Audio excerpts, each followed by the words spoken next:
नए स्कूल में लड़के का पहला दिन था। उसने देखा कि कुछ गुंडे एक कमजोर सहपाठी को परेशान कर रहे थे।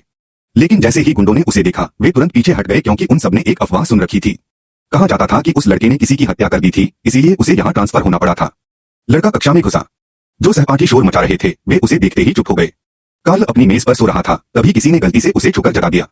जैक ने डरते हुए तुरंत माफी मांगी। किस्मत से कार्ल को कोई फर्क नहीं पड़ा। जैक ने राहत की सांस ली और अपने काम में लग गया। उसका काम हर दिन सहपाठियों के लिए नाश्ता लाना था। हालांकि वह बहुत सावधानी से काम करता था, फिर भी उसे लगातार परेशान किया जाता था। खुद को बचाने के लिए जैक को गुंडे पीट के लिए काम करना पड़ा। उसके लिए सभी छात्रों के फोन चुराने पड़ते थे। जब पीट को पता चला कि कार्ल और जैक एक ही कक्षा में हैं, तो उसने जैक को आदेश दिया कि वह कार्ल का फोन चुराए, नहीं तो वह उसे पीटता रहेगा। बहुत झिझकने के बाद भी जैक ने कार्ल का फोन ले लिया। जब कार्ल को अपना फोन नहीं मिला, तो उसने जैक से पूछा कि क्या उसने उसे देखा है। जैक के मुंह के कोने पर चोट देखकर और उसे घबराकर बेसुधी बातें करते देख कार्ल तुरंत पूरी सच्चाई समझ गया। लेकिन उसने इस मामले को आगे नहीं बढ़ाया।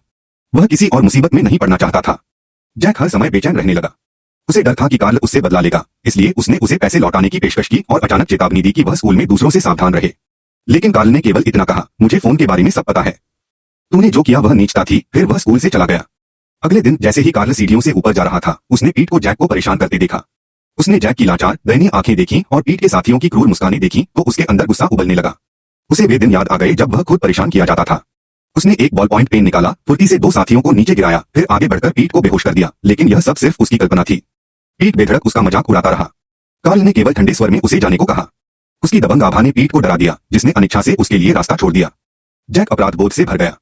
वह कार्ल के लिए नाश्ता लाया और उससे फोन चुराने की बात कबूल कर ली, यह बताते हुए कि उसे मजबूर किया गया था।